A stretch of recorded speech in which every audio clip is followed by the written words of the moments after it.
Olá, meu nome é Lucas Bonatti, minha dupla Lucas Pimenta. Vamos estar apresentando aqui hoje o nosso tema de TCC, fabricação de um condutímetro de baixo custo com ênfase em materiais de baixa condutividade.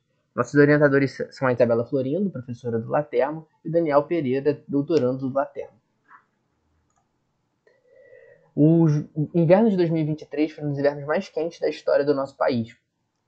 Muito disso se deve pelo aquecimento global e por outros fenômenos climáticos que promovem um incremento da temperatura do nosso planeta. E com o aumento da temperatura, muitas pessoas recorrem a mecanismos ativos de refrigeração, como por exemplo o ar-condicionado, que demandam um gasto energético. E quanto muitas pessoas demandam esse consumo de energia, mais caro se torna de produzir, mais caro se torna de atender a toda essa demanda.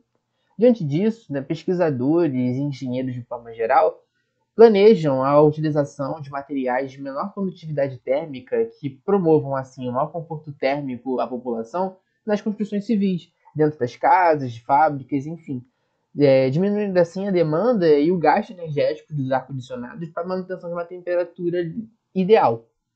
E diante disso, pesquisadores do mundo inteiro buscam uma nova forma de ter materiais com condutividades térmicas melhores e que possam gerar esse conforto térmico maior por parte da população nas construções civis.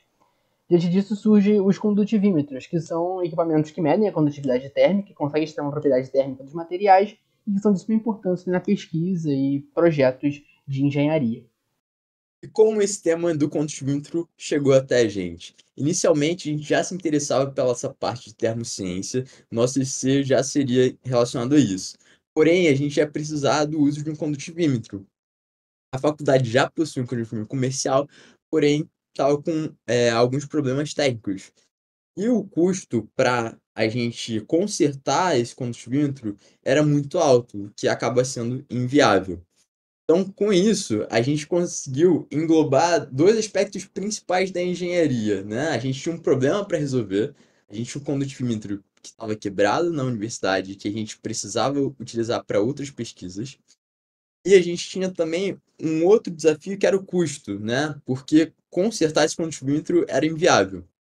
Então, a nossa proposta aqui é justamente ter uma solução de custo-benefício que a gente consiga ainda assim analisar as nossas amostras e os nossos materiais e fabricar justamente para suprir uma necessidade já existente na faculdade. E os materiais que a gente busca analisar com esse combustível são materiais de baixa condutividade, são de 0,1 watt por metro Kelvin até 10. A temperatura de análise vai ser de 30 graus Celsius até 80 graus Celsius. As dimensões das amostras vão ser de 20 milímetros de espessura. E a premissa é nós termos uma incerteza de medição da condutividade menor do que mais ou menos 10%. O funcionamento do condutivímetro em si se propõe a permitir uma transferência de calor unidirecional perante a amostra e, de acordo com a medição da temperatura das extremidades e do fluxo que perpassa a amostra, a gente consegue determinar a condutividade térmica do material. São usados também isolantes nas laterais, justamente para propiciar essa transferência de calor unidirecional. Pode passar. Então, o nosso EC consiste, na verdade, em um problema inverso, em que a gente sabe a temperatura das placas, a gente sabe o fluxo de calor, as dimensões da amostra, e, de acordo com a lei de Fourier, a gente consegue determinar a condutividade térmica desse material.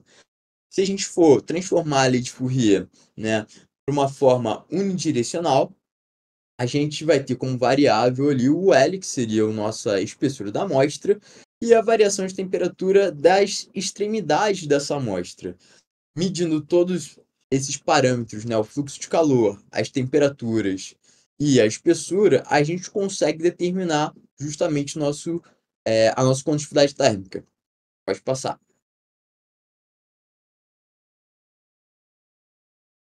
E tem um vídeo mostrando para o protótipo, né, nosso, inicial.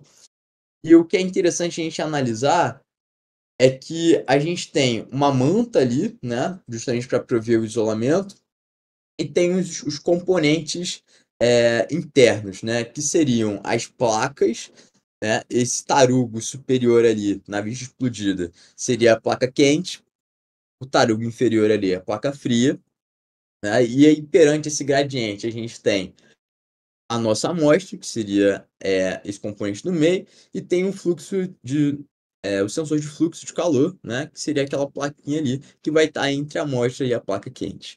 A ideia de a gente ter essas ranhuras ali nos tarugos é justamente para a gente posicionar os sensores de temperatura e propiciar e ter certeza de que as temperaturas estão sendo prescritas, estão sendo conhecidas, certo?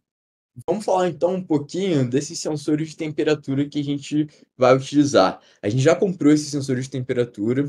Atualmente a gente está esperando o fornecedor entregar para a gente. Mas os modelos escolhidos foram da empresa Wika, TR10-H. Eles são já modelos comerciais.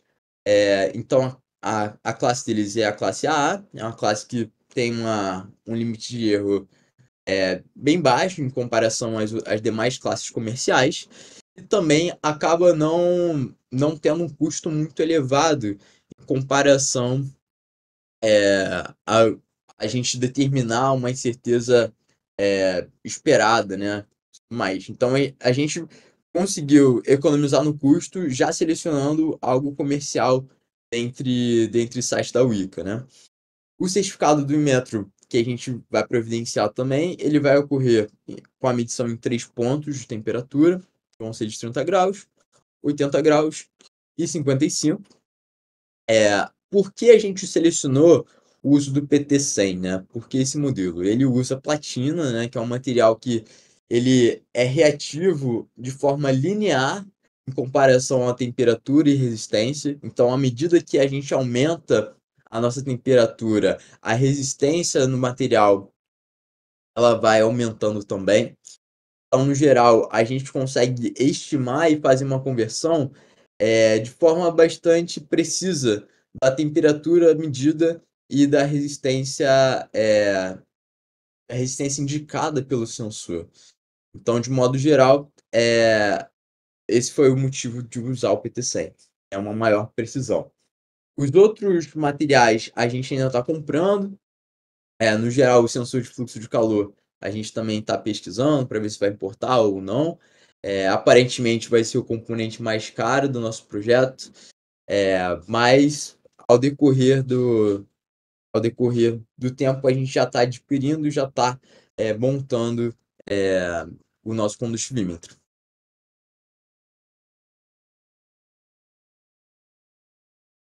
Como próximos passos aí, a gente tem, como o Lucas adiantou, né, de fato, construir o nosso condutímetro de baixo custo e realizar os primeiros testes.